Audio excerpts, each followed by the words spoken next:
Around the world, there are more than 30 million overseas Indians. Overseas Indians include non-resident Indians and persons of Indian origin. Just in the USA, the population of overseas Indians is around 4.5 million, out of which around 3.2 million are PIOS and 1.3 million are NRIs. The numbers are huge, and so is the influence.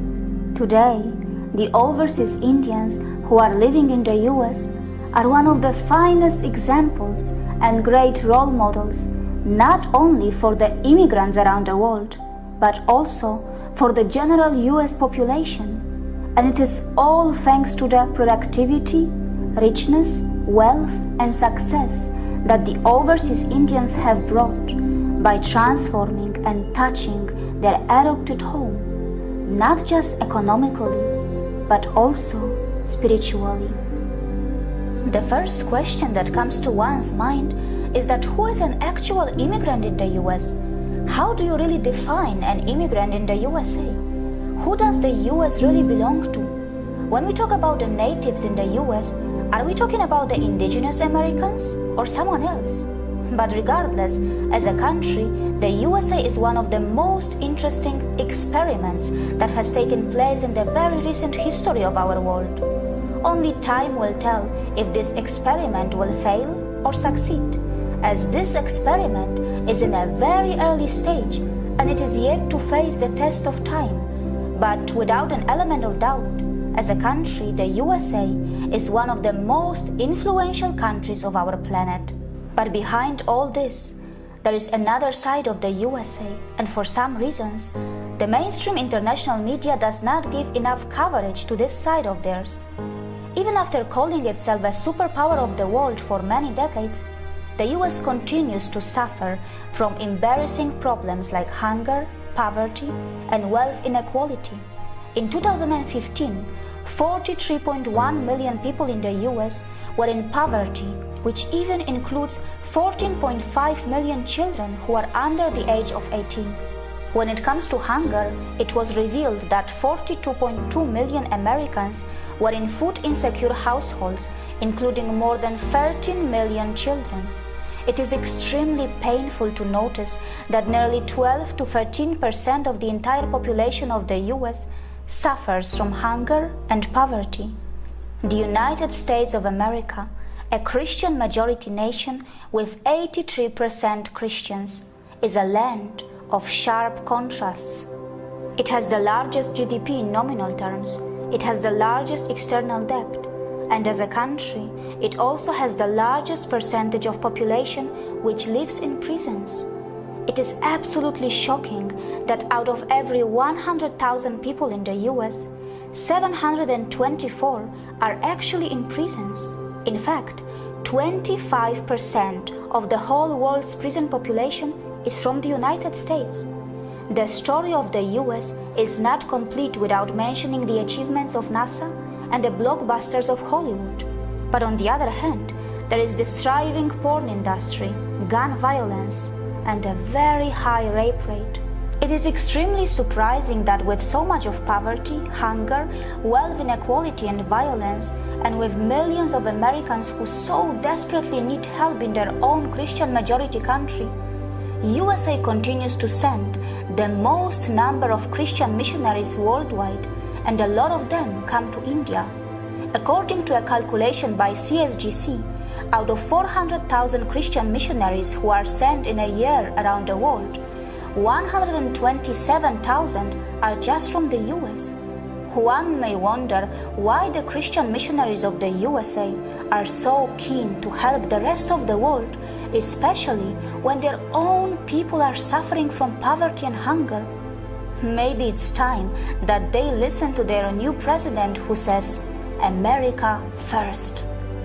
Perhaps the President of America is not entirely wrong, as the United States faces a huge challenge of providing homes to its 1.6 million homeless people, out of which nearly 58,000 are those who have served in the US Army, and today they are living on the streets.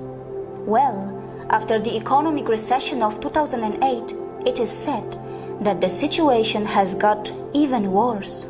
On the other hand, India has a very ambitious plan to provide houses to all its citizens by 2022, a mission which is also known as Housing for All. But only time will tell if India is able to achieve this or not, and hence it will be interesting to observe the developments. There is no doubt that India has its own share of problems as well, especially when the country is trying hard to recover after a brutal British rule that destroyed India's thriving economy. India is taking slow, steady, and solid steps in an environment that we can call extremely democratic. And that is why there is a lot of potential for India and the US to help each other and make many positive links in trade, defense, space, and many other fields. Further, India is extremely important geopolitically, and according to many experts, India has an important role in the new superpower axis that is being formed. In a survey that was conducted by PwC and Indo-American Chamber of Commerce, Indo-US bilateral trade has the potential to touch $500 billion by 2025. Today, overseas Indians who are living in the US are playing a massive role in the US economy. According to Merrill Lynch, there were 200,000 millionaires of Indian origin back in times when the population of overseas Indians was far lesser than what it is today. Considering the little population of the people of Indian origin, that is an extraordinary number. Not just that, there are around 223,000 Indian-owned firms in the US that employ more than 600,000 employees.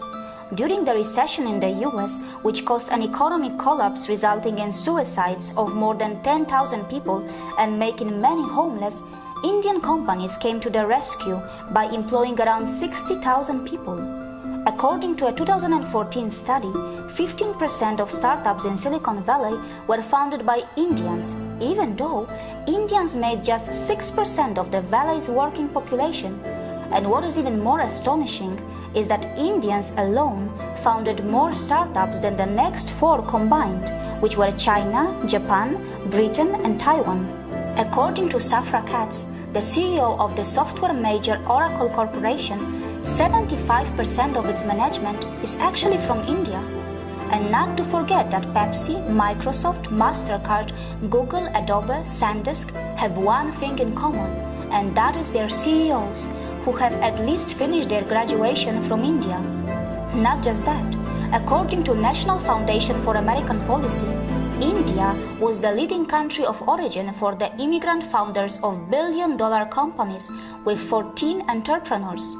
Well, that is why Indian Americans turned out as the richest ethnic communities in the US with a median income of around $100,000. Socio-economically, Indian Americans lead every other ethnic group in the US.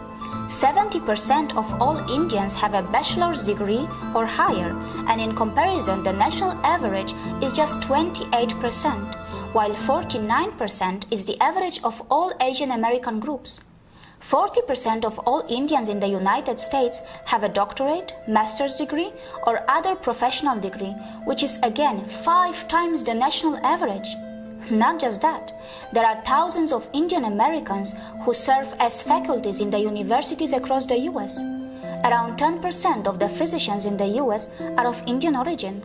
Very interestingly, among 29 million scientists and engineers in the US, almost 1 million are Indian, more than any other country in the world.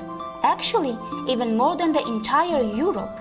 Not just that, nearly 35% or even more hotels in the US are owned by Indians, and the vast majority of them are owned by the Patels of Gujarat. Further, Indian Americans are playing an active role in the politics, media, and entertainment. The overseas Indians have had so much of success, and during all this, they have also demonstrated the importance of family bond, values, and relationship, as 71% of adult Indian Americans are married, a percentage much higher than the rest of the Americans who now mostly live a single life. The share of unmarried mothers is just around 2.3% in Indian Americans, while the nation's average is 37%. In a way, Indian Americans have shown that one does not have to be single to earn money or success, because a beautiful family and a beautiful career can go hand in hand, and that is how Indians do it. And in the end, I was not even surprised when I learned that overseas Indians living in the US are very disciplined, well-behaved, and have a very low crime rate.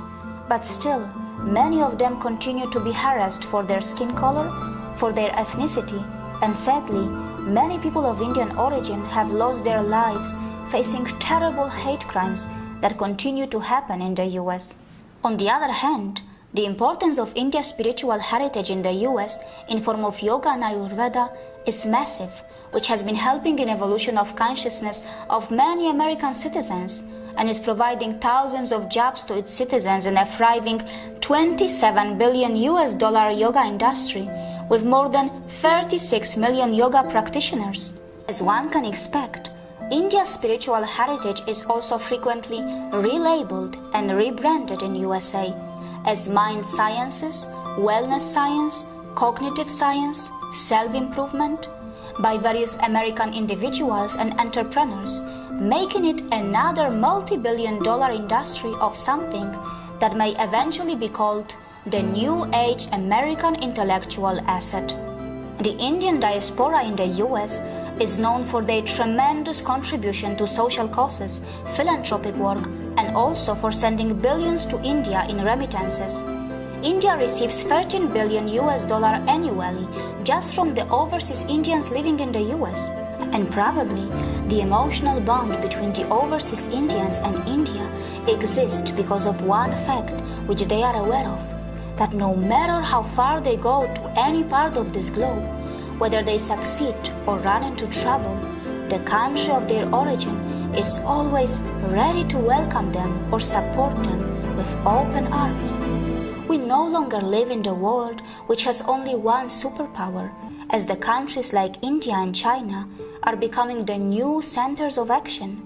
Since the economic boom of India perhaps seems inevitable, probably the US has no choice but to ensure and calculate how it can benefit itself by India's economic boom, how it can get the biggest chunk out of India's growth story.